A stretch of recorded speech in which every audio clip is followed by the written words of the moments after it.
Okay, so this is a tutorial on the elbow joint. So at the elbow joint you've got three bones which are involved. You've got the humerus, the radius and the ulna.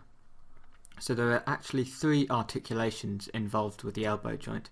You've got an articulation between the humerus and the ulna, so that's the humero-ulnar joint. You've got an articulation between the humerus and the radius, so that's the humero-radial joint. And you've also got an articulation between the radius and the ulna, so this is a proximal radio-ulnar joint, because you've also got a distal radio-ulnar joint. So there's three bones involved and you've got three articulations. So we'll just take a quick look at some of the features of the articulating surfaces of the bones before we move on to things like the joint capsule and ligaments. So the articulating area of the humerus has two parts. You've got the trochlear and the capitulum. So the trochlear is medial, and this articulates with the trochlear notch of the ulna, and the capitulum is this bit here, and this articulates with the head of the radius, and this bit is lateral. So you've got the capitulum and the trochlear articulating with the head of the radius and the trochlear notch of the ulna respectively. So just a few other points about the distal humerus which are worth noting. You've got three fossae, so you've got the coronoid fossa here, the radial fossa here, and on the back of the humerus, posteriorly, you've got the olecranon fossa. So three fossae, and you've got the epicondyles, so you've got the lateral and the medial epicondyles.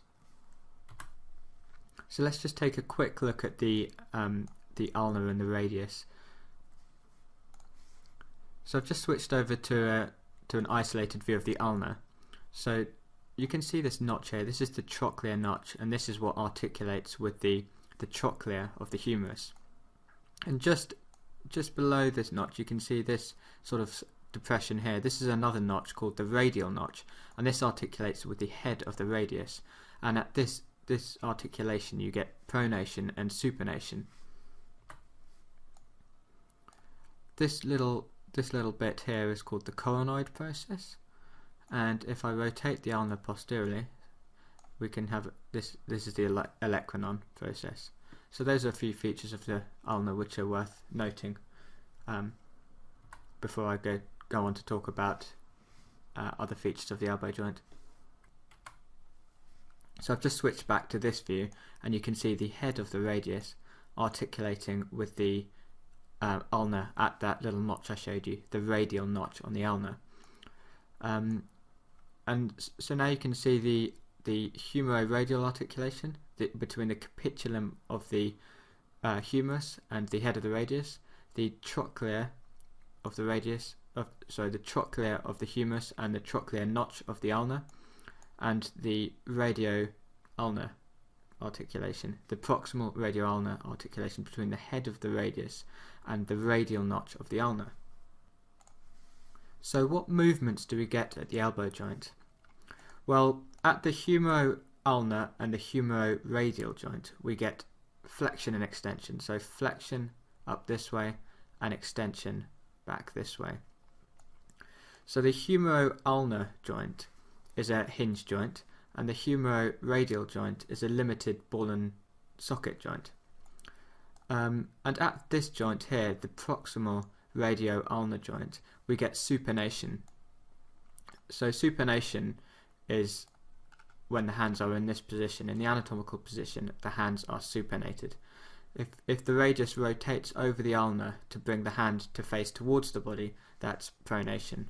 So we get pronation and supination at this joint here, the proximal radio-ulnar joint. So this joint is a pivot joint. Okay, so now we'll just take a look at some of the other features of the elbow joint. So we'll take a look at the joint capsule and the ligaments. So you've got three ligaments basically. You've got the radial collateral ligament, the ulnar collateral ligament, and the annular ligament. And then you've got a joint capsule which can be separated into a fibrous and a synovial membrane. So we'll just take a look at the joint capsule first. So I've just isolated the joint capsule, and you can look at its sort of attachments. So you can see it attaches to the medial epicondyle. It runs over the two fossae here, so over the coronoid fossa and the radial fossa, and then it attaches inferiorly on the neck of the radius and on the coronoid process of the ulna. So posteriorly, the joint capsule attaches on the margins of the olecranon, and you can see how it overlies the olecranon fossa. So underneath the fibrous membrane, you've got the synovial membrane, and the synovial membrane is separated from the fibrous membrane by fat pads. So if I just remove the fibrous membrane of the joint capsule, you can see the fossae, the coronoid and the radial fossae. So if I draw on the sort of outline of the synovial membrane, which lies roughly here, you've got fat pads which sit on top of it and separate it from the fibrous membrane. And these fat pads, they sit over these two fossae, so they sort of sit in this region here.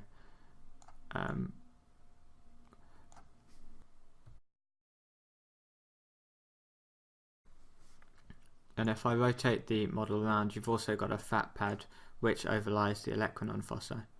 So these fat pads separate the synovial membrane from the fibrous membrane of the joint capsule. So the fibrous membrane of the joint capsule actually thickens medially and laterally to form the ligaments of the elbow. So laterally, which we're looking at here, you can see the joint capsule thickens and it forms this ligament called the radial collateral ligament. And this ligament attaches on the medial epicondyle, and then it also attaches to the radial notch of the ulna, and it also extends inferiorly and blends with this ligament here, the annular ligament, which I'll show you in a second. So that's the radial collateral ligament. And medially, you've got the ulnar collateral ligament, which is formed by a medial thickening of the fibrous membrane of the joint capsule. So the ulnar collateral ligament attaches on the medial epicondyle, and it extends down and attaches to the coronoid process of the ulna. And if we just rotate the model around, we can look at the posterior extension of this ligament. So the ulnar collateral ligament also extends backwardly and attaches onto the olecranon. So the last ligament is that one I just mentioned, the annular ligament. So the word annular comes from the Latin annulus, which means ring. So this ligament forms like a ring around the head of the radius. And this ligament, again, it blends with the radial collateral ligament, and it also blends with the joint capsule. So this ligament is quite important because it holds the head of the radius in place, and it allows the head of the radius to rotate on the capitulum of the humerus, and also it allows pronation and supination against the radial notch of the ulna. So you can see how the head sits in that radial notch, and the head can rotate in this notch, and it's held in place by the annular ligament.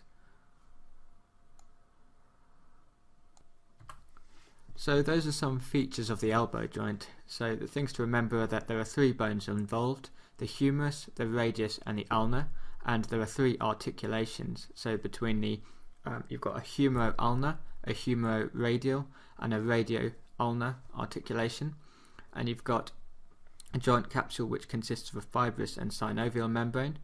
The synovial membrane is separated from the fibrous membrane by fat pads which overlie the radial fossa, the coronoid fossa and the olecranon fossa. And the joint capsule thickens medially and laterally to form the radial collateral and ulnar collateral ligaments. And you've got the annular ligament which surrounds the head of the radius and allows pronation and supination and rotation against the humerus. So the movements you get at the elbow are flexion and extension at the humeroradial and humerulnar articulations, and at the proximal radio-ulnar articulation you've got pronation and supination. So that's the elbow joint.